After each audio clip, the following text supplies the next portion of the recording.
Vamos a orar.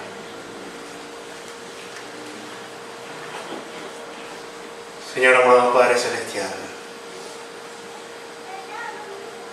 oh Padre bendito, venimos delante de tu santa presencia, Señor. Y venimos a postrarnos delante de ti. Oh Padre de la gloria, nos hemos reunido en este sitio para alabarte y para adorarte. Que tú eres el único digno de toda la gloria y toda la honra. Tú eres el Dios todopoderoso, el creador de los cielos y la tierra, el creador de todo el universo. Tú eres el único cuya majestad merece ser contemplada, alabada y adorada, Señor. Señor, yo te pido que en esta tarde tú le hables a tu pueblo, Señor. Yo te pido que como aquel día de Pentecostés, en el aposento alto, Señor, tú traigas una fresca unción de tu Santo Espíritu y que sea derramada con poder sobre cada uno de los que están en este lugar. Que como lenguas de fuego se pose sobre sus cabezas, Señor. Y yo te pido, Padre, que por el poder de tu Santo Espíritu tú abras nuestro entendimiento en esta tarde. Que podamos escuchar tu voz y que tu voz penetre hasta lo más profundo de nuestro ser y que podamos recibir esa palabra que tiene poder, y tu palabra que solo tú tienes palabra de vida eterna, penetre y permee los corazones que están aquí reunidos, Señor. Que seas tú quien hable y no este miserable siervo tuyo, Señor.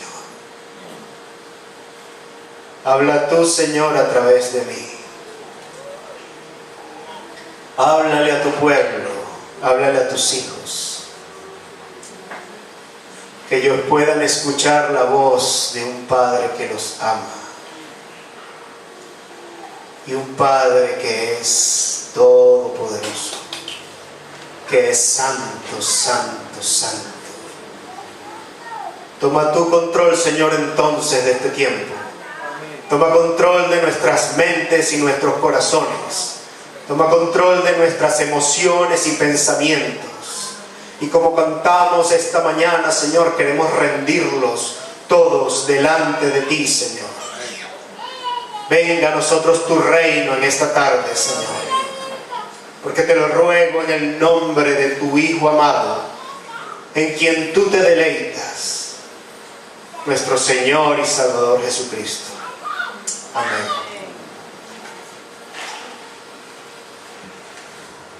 Bueno, vamos a seguir elaborando en la epístola del apóstol Pablo a los romanos. Y hoy vamos a concluir, si el Señor lo permite, con el capítulo 4. Ustedes saben que el apóstol Pablo viene hablando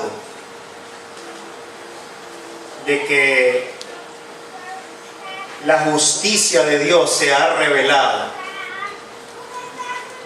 por medio de nuestro Señor Jesucristo.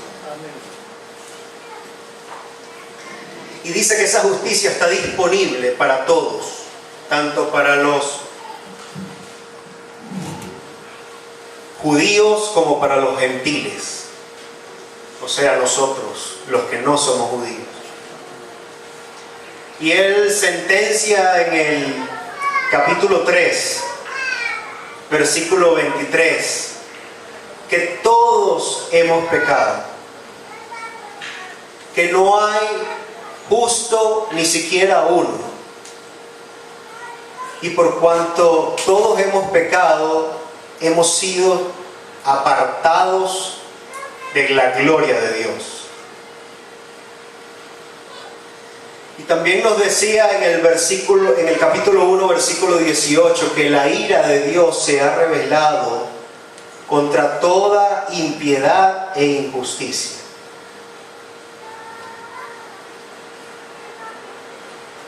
Luego en el capítulo 3, el versículo 10 al 18 nos hace una descripción de cómo es la condición del alma del ser humano que no se ha rendido ante el Señor, ante el Redentor, el Salvador. Y nos hace ver que no tenemos esperanza, que bajo esa condición todos estamos sujetos y somos objeto de la justa ira de Dios. Y es importante, y el apóstol Pablo viene recalcando esto con mucho énfasis, y lo repite, así como repite que la ira de Dios se ha revelado tanto para judíos como para gentiles, para todos. Como buen maestro, los que son aquí maestros saben que para que los alumnos entiendan hay que repetirle los conceptos muchas veces. Y el apóstol Pablo no se cansa de repetir. Y este es el modelo bíblico, el modelo apostólico, porque allá cuando estudiamos primera y segunda de Pedro, el apóstol Pedro también decía: no me cansaré de repetirles estas cosas aunque ustedes ya las saben. Pero en el capítulo 4, justo lo que vimos anteriormente, nos dice que bienaventurados son aquellos cuyas iniquidades han sido perdonadas y cuyos pecados han sido cubiertos. Dichoso el varón a quien el Señor no imputará ningún pecado.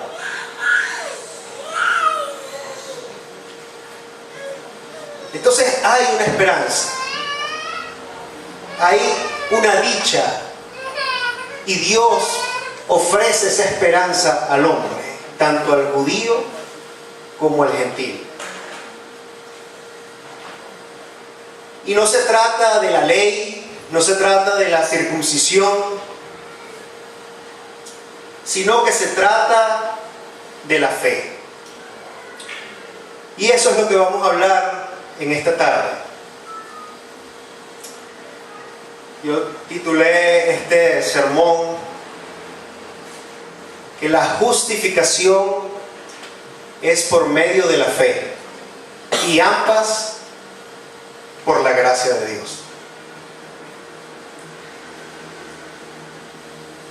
Vamos a leer el pasaje y vamos a leer entonces el versículo 13 hasta el 25 del capítulo 4, y dice así la palabra del Señor. Capítulo 4, versículo 13 al 25. La palabra de Dios dice así: porque la promesa a Abraham o a su descendencia de que él sería el heredero del mundo no fue hecha por medio de la ley, sino por medio de la justicia de la fe. Porque si los que son de la ley son los herederos, vana resulta la fe y anulada la promesa. Pues la ley produce ira, pero donde no hay ley, tampoco hay transgresión.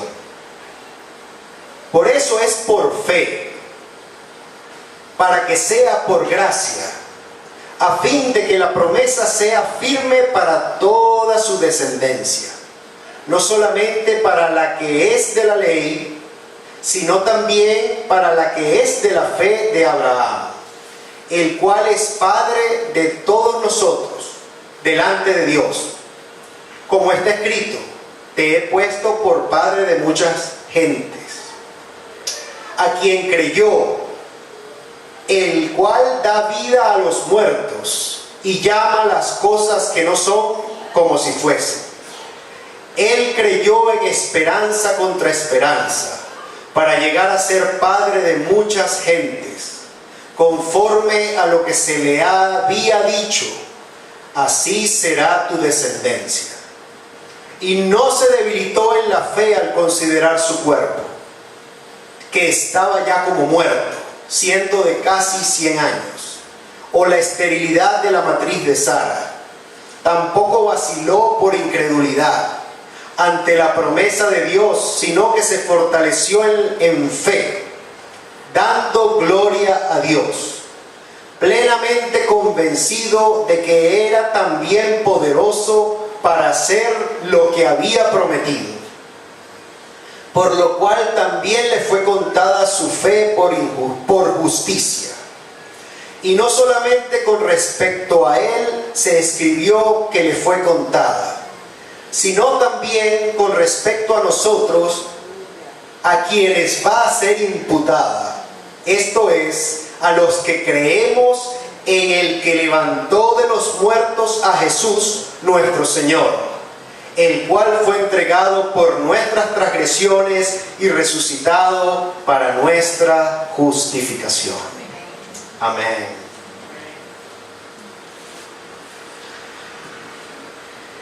Este es un pasaje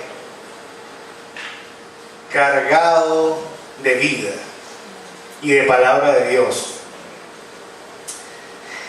Creo que lo hemos debido dividir en 3 partes, en 3 sermones, pero vamos a tratar de condensarlo en uno solo. Pero aquí, según Martín Lutero, el versículo 22 al 25 está concentrada la esencia más pura del Evangelio, al cual el apóstol Pablo decía que es poder de Dios para salvación, y por lo cual él no se avergonzaba. Estaba orgulloso, y si era necesario recibir 40 latigazos menos uno por compartir este Evangelio que es poder de Dios para salvación, él estaba dispuesto a hacerlo. Y vamos entonces a empezar a deshojar esto. Dice el versículo 13: porque la promesa a Abraham o a su descendencia de que él sería el heredero del mundo. ¿Cuál fue la promesa que Dios le hizo a Abraham? ¿Qué le prometió Dios a Abraham? Le prometió que sería padre de multitudes, de muchas naciones. Y anteriormente, al principio del capítulo 4, el apóstol Pablo argumentaba que Abraham había recibido esta promesa mucho antes de que fuese circuncidado.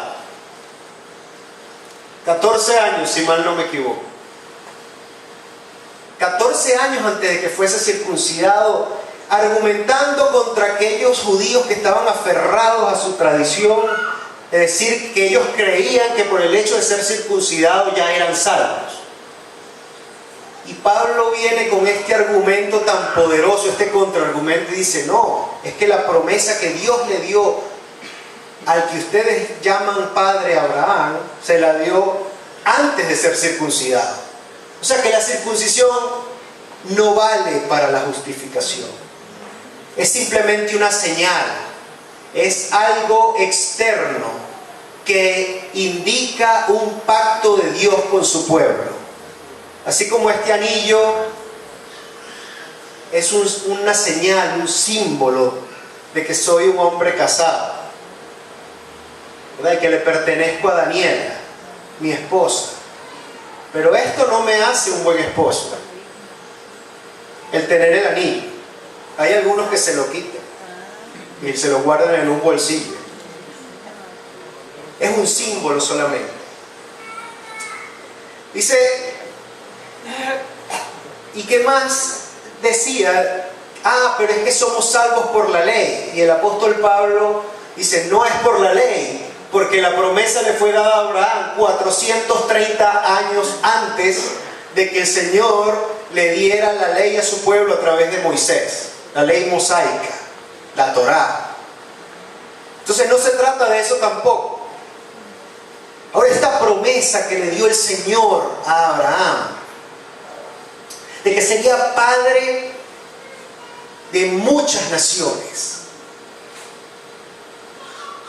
se está refiriendo no solo a que, como ya nos lo explicó en los capítulos, en los versos precedentes, el apóstol Pablo, que hay un verdadero Israel. Y no es el que esté circuncidado o el que simplemente haya nacido del linaje de Abraham. Porque no se trata de gentilicio, se trata de una nueva nación que ha creado un pueblo que ha escogido Dios para él. Y con ese pueblo es que Dios ha hecho un pacto. Y ese pueblo está conformado por judíos y gentiles. De todas las naciones, leemos en el Apocalipsis. No hay diferencia de raza, de color de piel, nada. Es un cuerpo internacional. Y que trasciende también las barreras del tiempo. Porque hay miembros de ese pueblo que ya no están en esta tierra y hay algunos que no han nacido aún. El Señor le dice a Abraham: tú vas a ser el padre de toda esa nación, de esas naciones, porque son muchas. Y vamos rápidamente a Génesis capítulo 18, para recordar un poquito esa promesa. Podríamos ver el 15 también, pero por cuestiones de tiempo vamos solo a Génesis 18.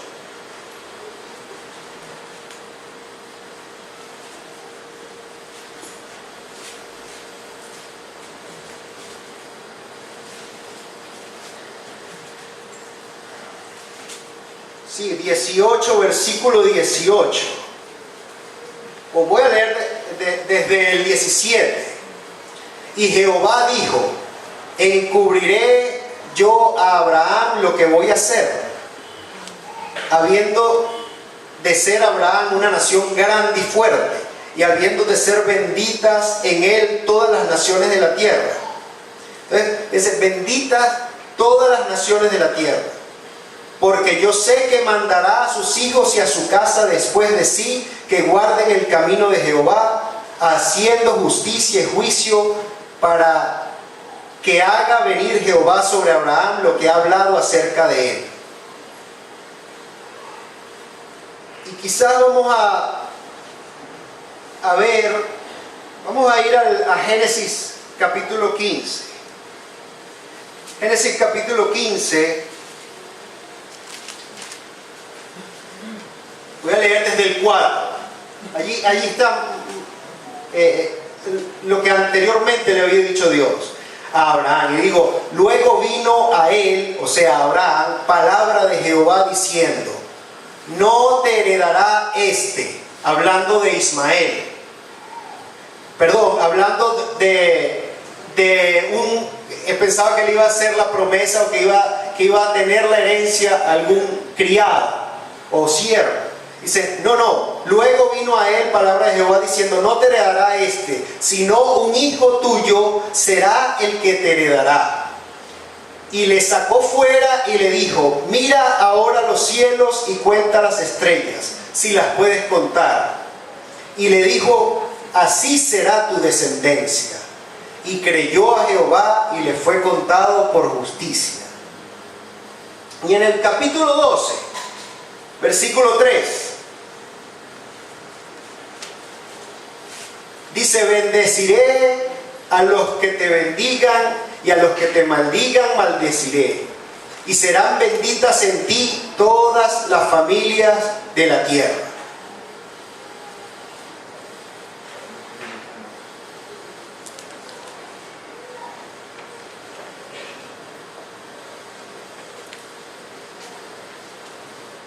Y en el Génesis 22, 18, Génesis capítulo 22,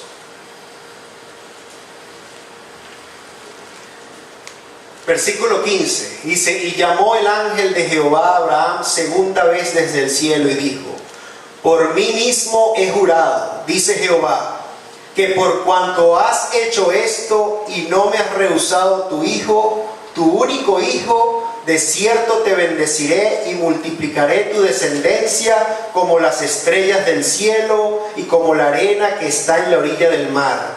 Y tu descendencia poseerá las puertas de sus enemigos. 18. En tu simiente serán benditas todas las naciones de la tierra, por cuanto obedeciste a mi voz. El Señor no está hablando en esta promesa que le hizo a Abraham y este pacto solamente de que iba a ser entonces padre de la iglesia, ¿verdad? Padre de muchas naciones, de este pueblo, este verdadero Israel. Sino que fíjense en el versículo 18 del capítulo 22 de Génesis, habla en singular de que en tu simiente serán benditas todas las naciones de la tierra. No habla de tus simientes, sino de tu simiente en singular.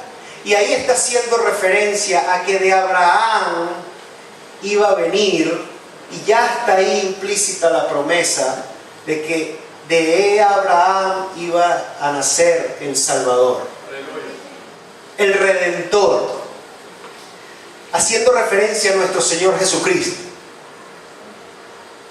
Eso es lo que dice allí en el versículo 13 del capítulo 4 de Romanos: porque no por la ley fue dada a Abraham o a su descendencia la promesa de que sería heredero del mundo. Y la palabra nos enseña que el Señor Jesucristo ya vino para morir y redimir a pecadores como tú y como yo a través de su muerte, sino que resucitó al tercer día y ascendió a los cielos, y ahorita está sentado a la diestra del Padre intercediendo por cada uno de los suyos. Pero Él va a volver, dice la palabra, y va a venir con toda su gloria y con todo su ejército. Y cuando Él venga va a reinar durante 1000 años. Y eso es lo que se conoce como el milenio.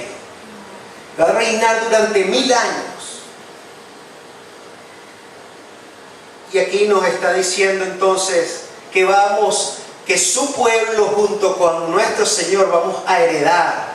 Y vamos a juzgar, dice en el Apocalipsis, la tierra. Entonces esa es la herencia. No solo está hablando de la tierra prometida que iban a ir allá a Palestina, cuando el Señor sacó a Abraham de Ur de los Caldeos y le dijo: agarra tus cosas, a tu mujer y a tu parentela y vete, que te voy a mostrar una tierra a donde te voy a llevar.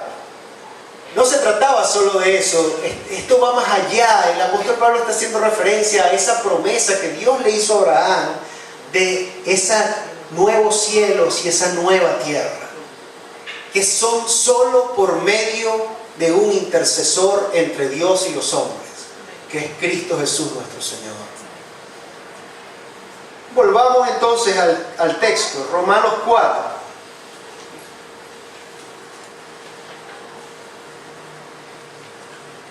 Y dice: no fue hecha entonces por medio de la ley esa promesa, sino por medio de la justicia de la fe. Esto es muy importante porque nos está diciendo que la justicia, o sea que para alcanzar la justificación delante de Dios, cuando ya nos ha dicho que todos hemos pecado y que hemos sido destituidos de la gloria de Dios, que no podemos acercarnos en nuestra condición de pecador a un Dios que es santo y puro, que necesitamos ser justificados, y para eso necesitamos a un Redentor, que sea quien nos justifique, y que sea por medio de su justicia quien nos impute su justicia a nosotros miserables pecadores. Eso es lo que está explicando acá el apóstol Pablo. Y dice que esto es por medio de la fe. El versículo 14 dice, porque si los que son de la ley son los herederos, vana resulta la fe y anulada la promesa. Dice, bueno, si es por la ley, y vuelve a tomar el argumento de la ley, si fuese por obedecer la ley, aunque ya ha quedado probado de que no hay ningún ser humano que pueda obedecer cada paso que está señalado en la ley, es imposible cumplirla. Entonces, como si es imposible cumplirla, ¿para qué Dios va a dar una promesa? Eso es más o menos el argumento que está colocando aquí el apóstol Pablo, ¿verdad? Es como que si yo le dijera a ustedes, les voy a regalar $1.000.000 a aquel que pueda saltar y llegar y caer en el techo. ¿De qué vale la promesa del $1.000.000 si sabemos que nadie lo va a poder hacer? No tiene sentido. Por eso dice, vana es la promesa. Si fuera por la ley, porque nadie puede cumplir la ley. De hecho, versículo 15, pues la ley lo que produce es ira, porque donde no hay ley tampoco hay transgresión. La ley vino para mostrarnos nuestro pecado. Y el apóstol Pablo lo explica más adelante.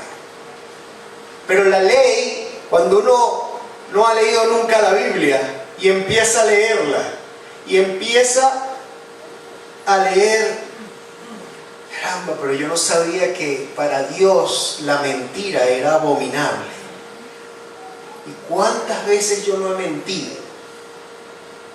Le he mentido a Seniat, le he mentido a Kadivi, le he mentido a mi esposa, le he mentido en el trabajo cuando digo que estoy enfermo y simplemente tengo flojera de ir a trabajar.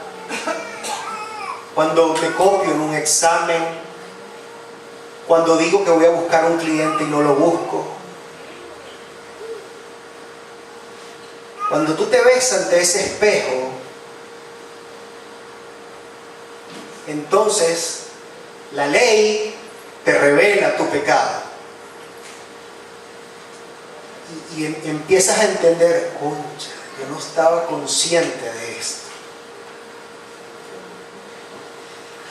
Y dependiendo de cómo esté tu corazón, te puedes decir, bueno, mejor cierro este libro y seguimos como siempre, porque total todo el mundo hace igual que yo. Pero si el Espíritu Santo está haciendo la obra en tu vida, tú vas a volver a ese libro. Y vas a querer saber más. Y vas a sentir tu estado de miseria, de que sientes que has ofendido a un Dios santo y a un Dios puro. Entonces, y además la ley tiene la cualidad de que la ley induce al pecado. Y no es la ley, sino es la condición pecadora que tú tienes. Por ahí hay un dicho popular que dice que no hay nada más sabroso que lo prohibido, ¿verdad? Cuando te dicen no hagas algo, dígale a un niño, no toques tal cosa. ¿Para qué lo dijiste? Ahora más ganas tengo de tocar eso. Ni se me había pasado por la mente.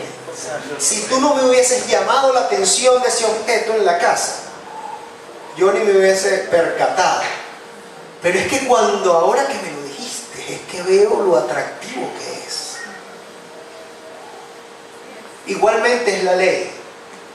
Cuando dice, no robarás, enseguida viene una tentación para robar.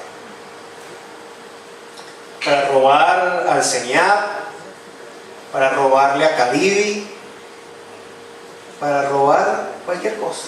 Un lápiz en el trabajo, nadie se va a dar cuenta. Además, los dueños de esta empresa tienen mucho dinero. A mí me hace falta más que a ellos. ¿Ustedes no han escuchado esas expresiones? O voy a sacar copias aquí en el trabajo en vez de yo pagarlas.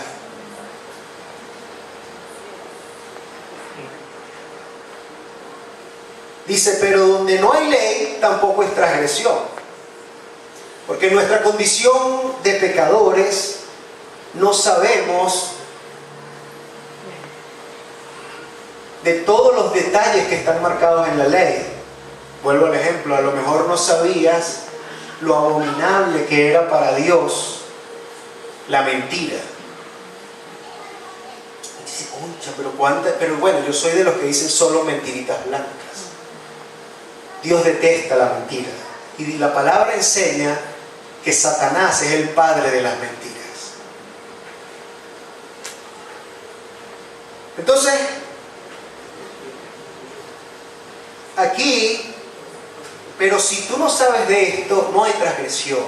Pero peor para aquellos los que saben, y aún sabiendo que algo está malo o que Dios lo condena, aún así lo hacen. Esos están bajo el juicio de Dios. Después el versículo 16 dice, por eso es por fe, para que sea por gracia, a fin de que la promesa sea firme para toda su descendencia. Entonces, esta promesa de la justificación de nuestros pecados, porque hasta el apóstol Pablo está incluido aquí. No hay nadie que se pueda gloriar, no hay justo ni siquiera uno. Y el mismo apóstol Pablo se identifica como el primero de los pecadores. Entonces, él dice, es por fe, para que sea por gracia. Ahora, ¿qué es la fe? Y aquí tenemos que elaborar un poco, aunque ya lo hicimos hace 2 o 3 clases, recuerda. Y a los que me tocó a mí darle la clase, le hablaba que la fe tiene 3 componentes. Y como regla mnemotécnica hablé de las 3 C. La C de conocimiento, la C de convicción y la C de confianza. Y tú puedes para tú tener fe, por eso la palabra dice que la fe viene por el oír, y el oír, la palabra de Dios. Entonces, cuando tú tienes que tener un conocimiento de la palabra de Dios, y si tú estás escuchando la palabra de Dios hoy, entonces ya tú vas a salir de aquí con un conocimiento, Héctor, que es nuestro único invitado hoy. Ya no puedes decir, es que yo no sabía, porque ahora estás teniendo conocimiento de lo que Dios dice en su palabra, lo estás escuchando. Ahora la segunda C es la convicción. Yo creo que lo que está escrito allí, tú puedes decir, escuché, capté la información, tengo el conocimiento ahora, pero no lo creo. No me convence, lo rechazo. No creo, eso lo escribió, eso es un libro que escribieron los hombres. Pero si tú tienes la convicción de que verdaderamente este es el libro de Dios, que esta es la palabra de Dios y que todo lo que está escrito allí fue inspirado por Dios, entonces ya tú tienes el segundo nivel de fe, que tienes la convicción de que esa palabra que escuchaste es verdad. Pero eso todavía no te justifica. Dice la palabra que aún los demonios tiemblan, creen y tiemblan, y se sabe la palabra. De hecho, Satanás, cuando tentó a nuestro Señor Jesucristo en el desierto, lo tentó con la palabra. Él se la sabe, y se la sabe mejor que tú y que yo. Y Él sabe cómo torcerla para confundirte. Él sabe que tú nunca has leído Isaías, sino puro salmo. Y sobre todo el 91 y el 23, esos son los que te sabes de memoria. Él sabe cómo torcerla para confundirte. fe es importante reconocer de qué se trata la fe. Y vamos a leer rápido. Dice, para que sea por gracia. Y voy a abordar esto más adelante. A fin de que la promesa sea firme para toda su descendencia. ¿Por qué para toda su descendencia? Porque ya el apóstol Pablo nos ha explicado que se trata de los que tienen fe. De los que tienen fe que son judíos y de los que tienen, de los que tienen fe que son gentiles y de los que son judíos que tienen una fe como la de Abraham. No se trata de que tú seas judío, que naciste judío y eres hijo de judío. No se trata de que hayas sido circuncidado al octavo día. No se trata de eso. Se trata de que tú verdaderamente vas a ser judío según los estándares divinos del Dios viviente, si tú tienes la misma fe de tu padre Abraham. Y por eso el apóstol nos cita constantemente a Abraham. Dice, no solamente para la que es de la ley, está hablando de la descendencia, no solamente para la descendencia de la ley, o sea, los judíos, pero estoy en el versículo 16, sino también para la que es de la fe de Abraham, refiriéndose a los gentiles, el cual es Padre de todos nosotros, delante de Dios, a quien creyó. O sea, Abraham creyó, el cual da vida a los muertos y llama las cosas que no son como si fuesen. Entonces, volvamos al tema de la fe. Porque, y después dice, él creyó en esperanza contra esperanza, hablando de Abraham, para llegar a ser padre de muchas gentes, conforme a lo que le había dicho, así será tu descendencia. Y no se debilitó en la fe al considerar su cuerpo que estaba ya como muerto, siendo ya de casi 100 años, o la esterilidad de la matriz de Sara su esposa. Tampoco vaciló por incredulidad ante la promesa de Dios, sino que se fortaleció en fe, dándole gloria a Dios, plenamente convencido de que era también poderoso para hacer lo que había prometido, de que Dios era poderoso para hacer lo que había prometido. Entonces fíjense que el apóstol Pablo no solo nos está llamando la atención de Abraham como el padre, sino que Abraham se conoce según las escrituras como el padre de la fe, ¿verdad? Lo pone, y eso nos lo dice en Hebreos 11, porque es como el mejor ejemplo que hay de la fe. Ahora, la fe es algo que, como dice acá al final del versículo 20, da gloria a Dios. Esto es muy importante. La palabra dice que sin fe es imposible agradar a Dios. No es que lo puedes agradar más o menos. Es imposible agradar a Dios sin fe. La fe agrada a Dios. Cuando tú le crees a Dios, eso le da gloria a Él. Es lo que más le da gloria. Más que todos los coritos e himnos que tú puedas cantar. Cuando tú tienes fe en Dios y crees en su palabra, eso glorifica a Dios. Pero esa moneda tiene dos caras.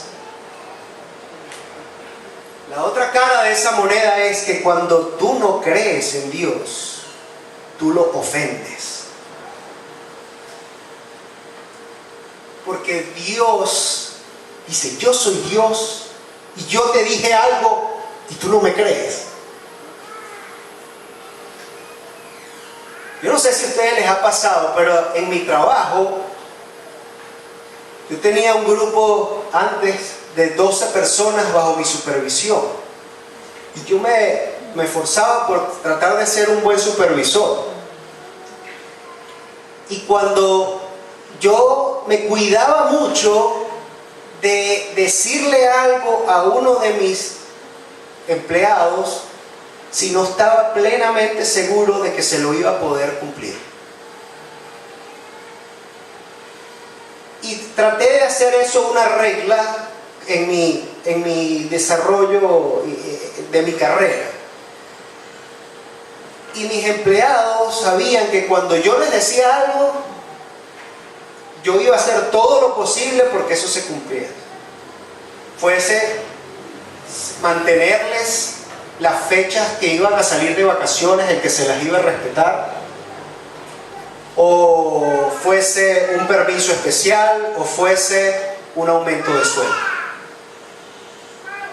Me cuidaba mucho porque hasta que yo no estaba bien seguro, porque hay cosas que uno como gerente no están bajo su control, hay unas que escapan del control y van de otras personas, pero yo me aseguraba mucho de que aunque aquellas cosas que estaban fuera de mi control, no crearle falsas expectativas al empleado hasta no estar seguro de que le iba a poder cumplir. Sin embargo, tenía algunos que cuando yo le decía ya estaban acostumbrados a que si Joel me lo dijo, eso va a ser así. Pero tenía otros más incrédulos. Y cuando yo reiteradas veces, por la gracia de Dios, le había podido cumplir y venía el individuo y dudaba de mí y de mi palabra, que yo me molestaba. Y le decía, pero ¿cuándo te he dicho algo que no ha sido así?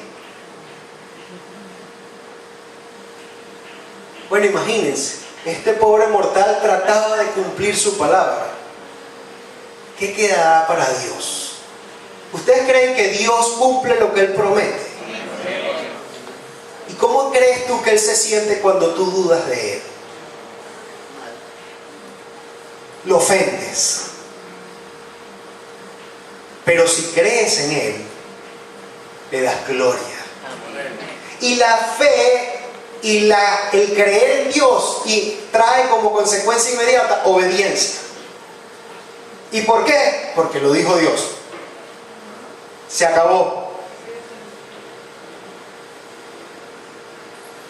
Fíjense que dice que no solamente para lo de la ley, dice a quien creyó.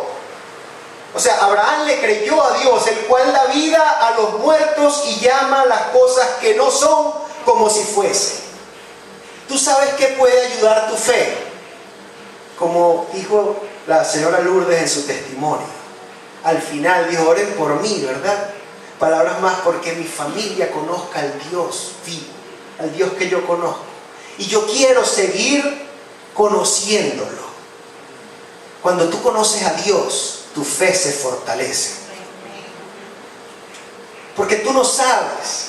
Es como que hubiese llegado alguien nuevo a mi equipo de trabajo y yo le decía algo, bueno, él no conoce, me irá a cumplir, este será otro hablador de tonterías como abunda, o será de los que cumple su palabra. Pero a medida que tú vas conociendo a Dios, tú le vas creyendo más y tu fe es fortalecida.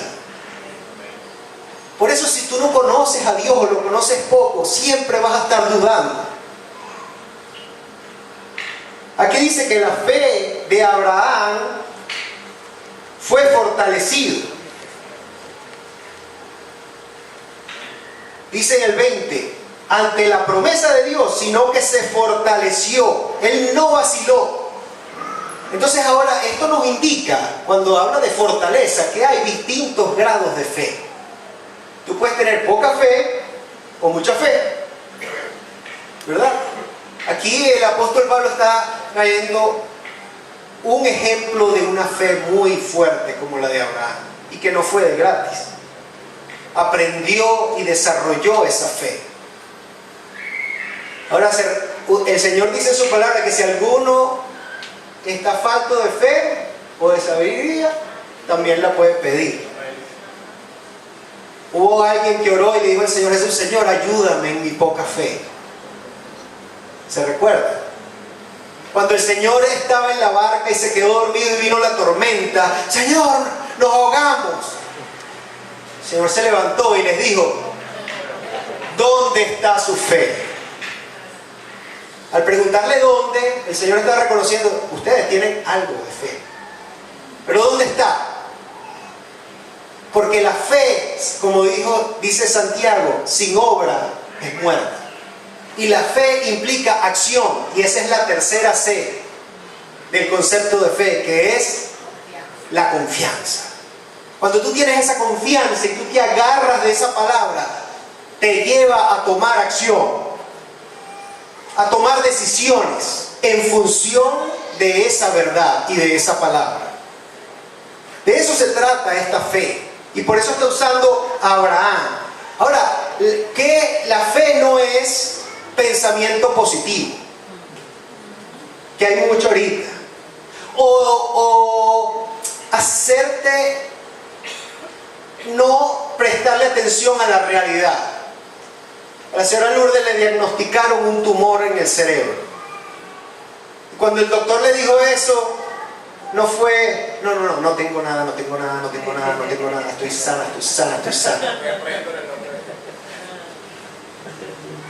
Ella afrontó la dura realidad de esa noticia.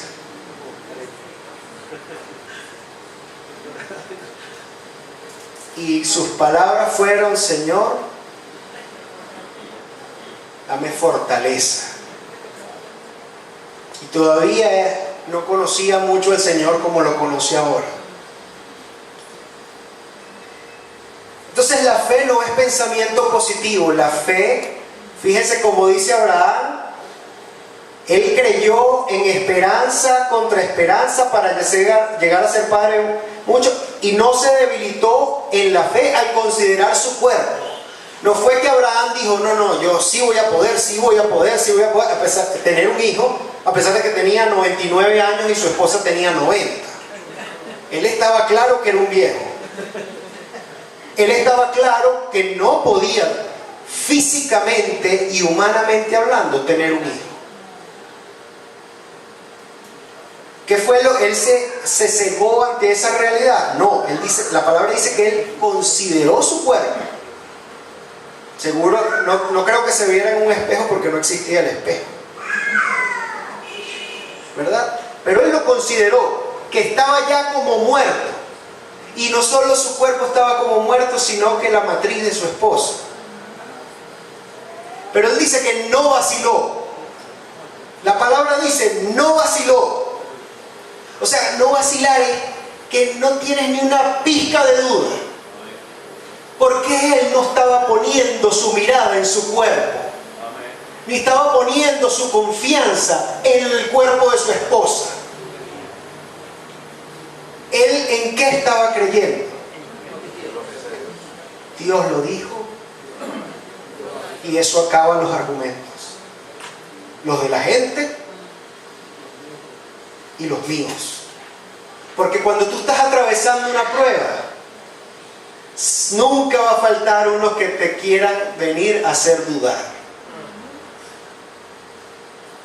Dice, oye, ¿y ahora? ¿Y tú no es que ibas a la iglesia todos los domingos? ¿Dónde está tu Dios? Y nunca va a faltar alguien como la esposa de Job. ¿Por qué no maldices a tu Dios y muérete? Mujer insensata. Qué educado era Job. Nada más le dijo insensata.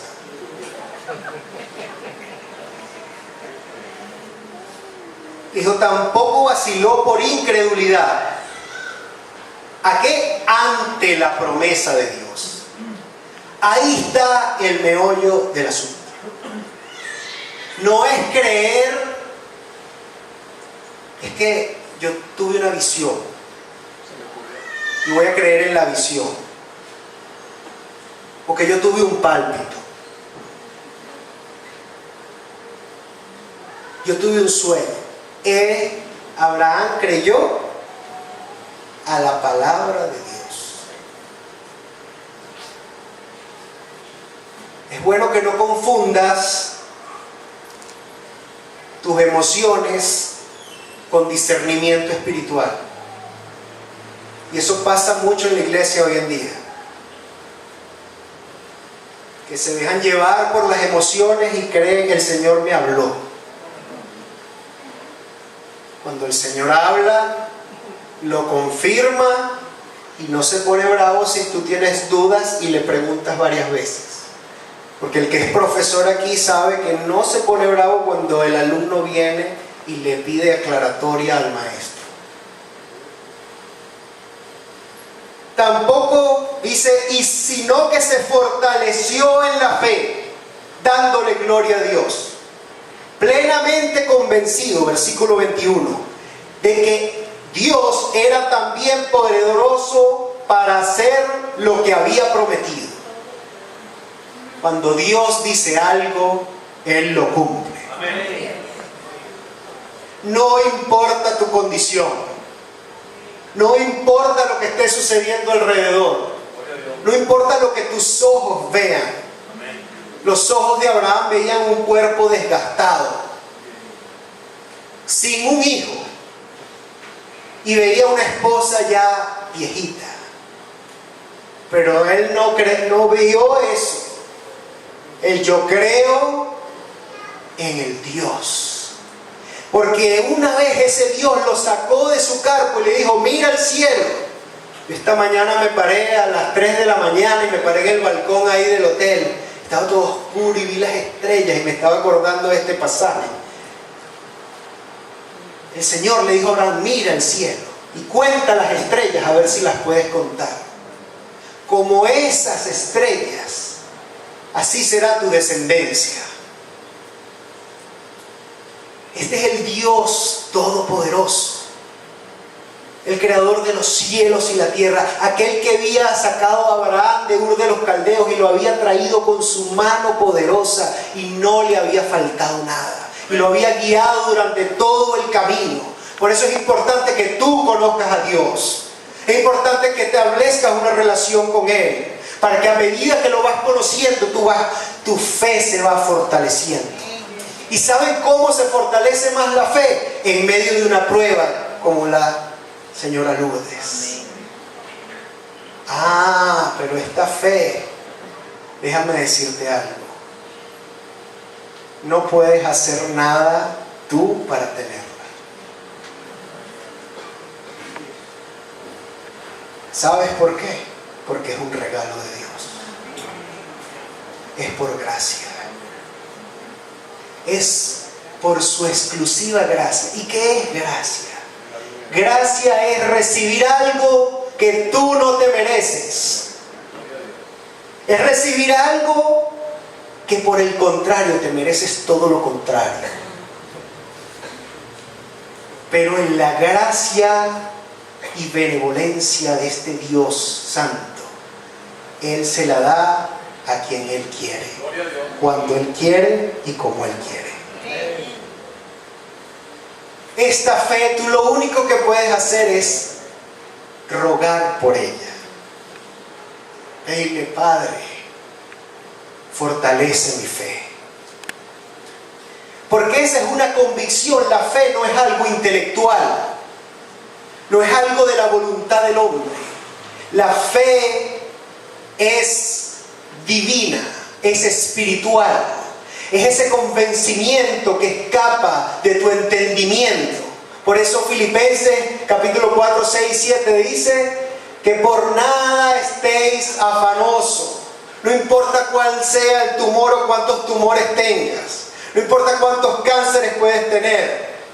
No importa lo que estés atravesando en tu vida.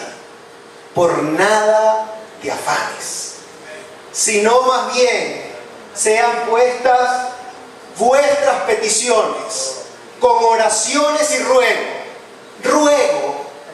Cuando tú ruegas, tú te arrodillas y tú pides, por favor, dame algo que necesito desesperadamente. Eso es un ruego. No, ay, Señor, dame tal cosa. Y ahí te digo, gracias, Señor. Sé tú conmigo en este día, y agarras tu carro y te vas. Eso no es ruego. Y con acciones de gracia. Y entonces, y solamente entonces, la paz de Dios, que sobrepasa todo entendimiento humano, guardará tus pensamientos y tu corazón. Cuando a mi mamá le detectaron el primer cáncer, ella y yo teníamos una paz que escapa el entendimiento porque no es intelectual, no es racional, es algo que es 100% espiritual y que solo Dios puede sembrar en tu corazón. Amén. Y aunque tú no lo entiendes, y yo no entiendo bien lo que Joel está explicando, y cuando leo la Biblia no entiendo bien, pero yo sé que eso es verdad. Y no lo puedes explicar y te preocupa. Yo he visto hermanos que se preocupan, yo quisiera tener la facilidad para hablarle a otro del Señor, porque yo sé que es verdad. Lo que no sé es cómo explicarlo. Pero hay algo internamente en mi corazón que no me hace dudar ni un ápice de que esa es verdad, de que es palabra de Dios. De eso se trata esta fe. Ahora, fe, si tú tienes esa fe dada por Dios, dice que es contada por justicia. Y no solamente con respecto a Él. Esto no es solamente con respecto a Abraham. Se trata de, sino también con respecto a nosotros, a quienes va a ser imputada. ¿Imputada qué? La justicia de Dios.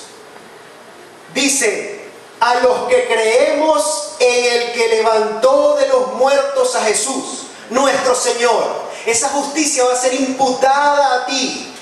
Y una vez vi una película, no recuerdo exactamente, estaba tratando de recordarla en el avión, pero era así como de ciencia ficción, donde alguien que estaba contaminado con una enfermedad mortal, le sacaron la sangre o le sacaron la médula, no recuerdo exactamente, y esa médula y esa sangre se la inyectaron a otra persona que estaba, y para que tú pudiese vivir.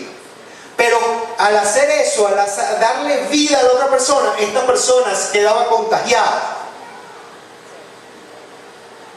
Eso fue lo que hizo Cristo Jesús, nuestro Señor. Tú eres el pecador y yo. Nosotros somos los que hemos ofendido a Dios. En cambio, nuestro Señor Jesús nunca pecó, no conoció pecado. Pero a Él le fue imputada todo el peso de nuestra culpa. Y por el contrario, Él nos imputó su justicia. Eso fue lo que hizo Cristo Jesús en la cruz. Él murió por culpa tuya y por culpa mía. Él era inocente. Pero Él murió para que tú y yo y todos los que creemos en Él tuviésemos vida y vida en abundancia. Y dice que no solo que creíste, no se trata de creer solo en que murió en una cruz.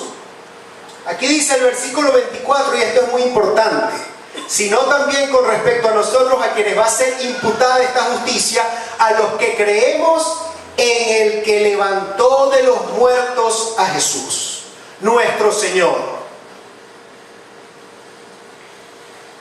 Tienes que creer en la resurrección. Si no, vana es la fe. Porque eso es lo que confirma el hecho de que Cristo Jesús resucitó al tercer día. Confirma de que la justicia de Dios y la ira de Dios fue satisfecha. Fue completamente satisfecha. Ya no hay nada que cobrarle a más nadie. Porque toda mi ira fue descargada sobre mi propio Hijo. Y aquí dice el 25, y con esto cerramos: el cual fue entregado por nuestras transgresiones y resucitado para nuestra justificación. Es importante que tengamos una visión de la justificación. Porque a veces, dependiendo de la iglesia que tú hayas ido, hay algunas iglesias que se concentran y le ponen toda la fuerza a nuestro Señor Jesús. Pero olvidan que fue el Padre. Cuando aquí dice, fue entregado. ¿Quién lo entregó? ¿Pilato? No. ¿Los fariseos? No, el Padre. El Padre entregó a su propio Hijo. ¿Creen que lo hizo feliz? Fue un alto precio. El hecho de que la salvación sea gratis y a ti y a mí no nos cueste nada, no quiere decir que no tenga valor. Tuvo un valor altísimo para Dios Padre, a quien entregó a su único Hijo. Yo siempre, a veces me imagino cuando veo estos textos, yo entregarle a mi Samuel en los brazos a uno de estos malandros que tenemos aquí en la ciudad de Caracas, ¿verdad? De esos que hacen secuestros express para que lo descuarticen. Yo no puedo imaginar eso. A veces me he imaginado que me toque a mí un secuestro express y me digan que quieren ir a mi casa. Bueno, me tendrán que matar, pero a mi casa no los llevo para que no le vayan a hacer daño ni a Daniela ni a ninguno de mis hijos. Pero Dios entregó a su propio Hijo, y lo entregó por nuestras transgresiones, pero lo resucitó para nuestra justificación. Y toda esta justificación y toda esta fe que te hace creer en eso, sí, verdaderamente creo que Jesucristo es el Hijo de Dios, a quien Dios envió a la tierra para hacerse hombre, y que se hizo hombre y fue a una cruz y derramó de su sangre preciosa para lavarme a mí de mis pecados y satisfacer la justa ira de Dios en esa cruz, y que resucitó al tercer día, demostrando que la ira de Dios fue totalmente satisfecha. Por eso dijo antes de entregar su espíritu: consumado es, se acabó. Eso lo hizo Dios por gracia. Entregó a su Hijo, y no solo Dios Padre entregó a su Hijo, sino que nuestro Señor Jesús estaba ya en la gloria y aceptó venir, aceptó la voluntad del Padre y dejó su gloria atrás por venir a hacerse hombre y por venir a salvarte a ti y a mí. Y tú sabes que si tú tienes fe y que si tú estás creyendo y has creído en eso, ¿sabes quién te dio la fe? El Espíritu Santo. Entonces es la Santísima Trinidad, las tres personas de la Trinidad, las que están envueltas en el plan de salvación desde el principio hasta el fin. Y cuando tú tienes este tipo de fe y tú has creído en este mensaje del Evangelio, que es poder de Dios para salvación, entonces tú no tienes duda como Abraham. No hay un ápice de duda y tú tienes seguridad de tu salvación, porque no se trata de ti, no depende de ti y de mí. La salvación y la justificación depende desde el principio hasta el fin en nuestro Dios, en el Dios Trino. Y ese es el mensaje que Él tiene para ti hoy.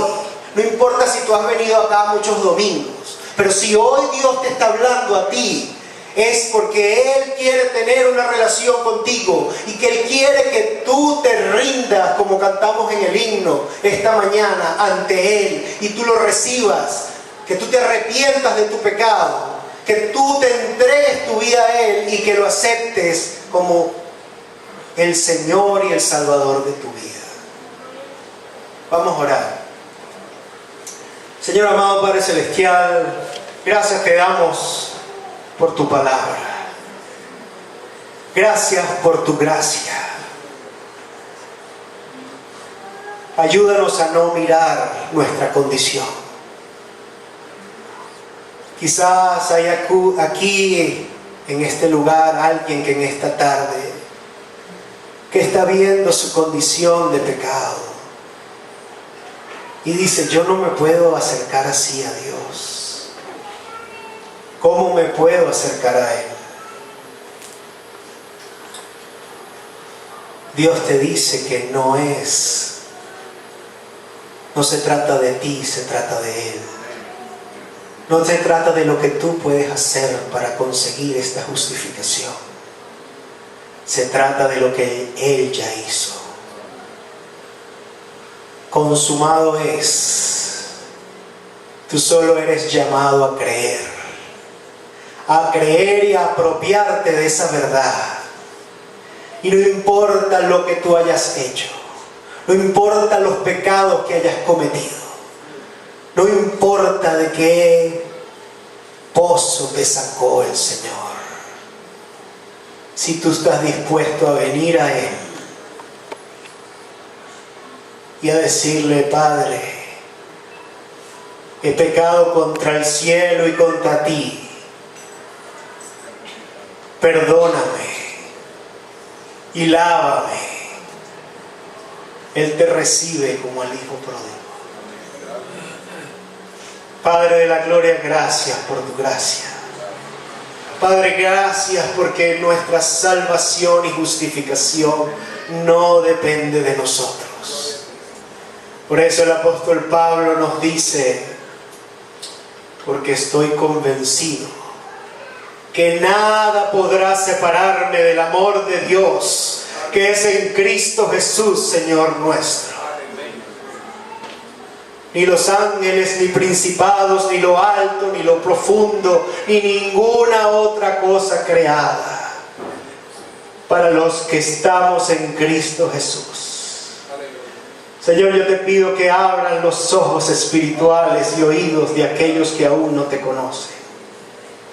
Y que tú, Señor, los atraigas a ti y ellos puedan venir y ser limpios y gozar de tu santa presencia y conocerte y estar listos para cuando tú, Señor Jesús, vengas por segunda vez a buscar a los que te pertenecen, de los cuales tu palabra dice que ni uno de ellos se perderá.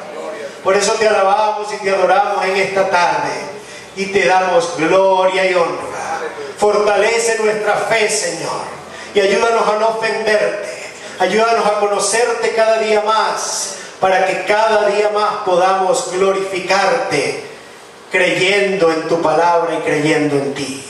En el nombre de Cristo Jesús oramos y te damos las gracias. Amén.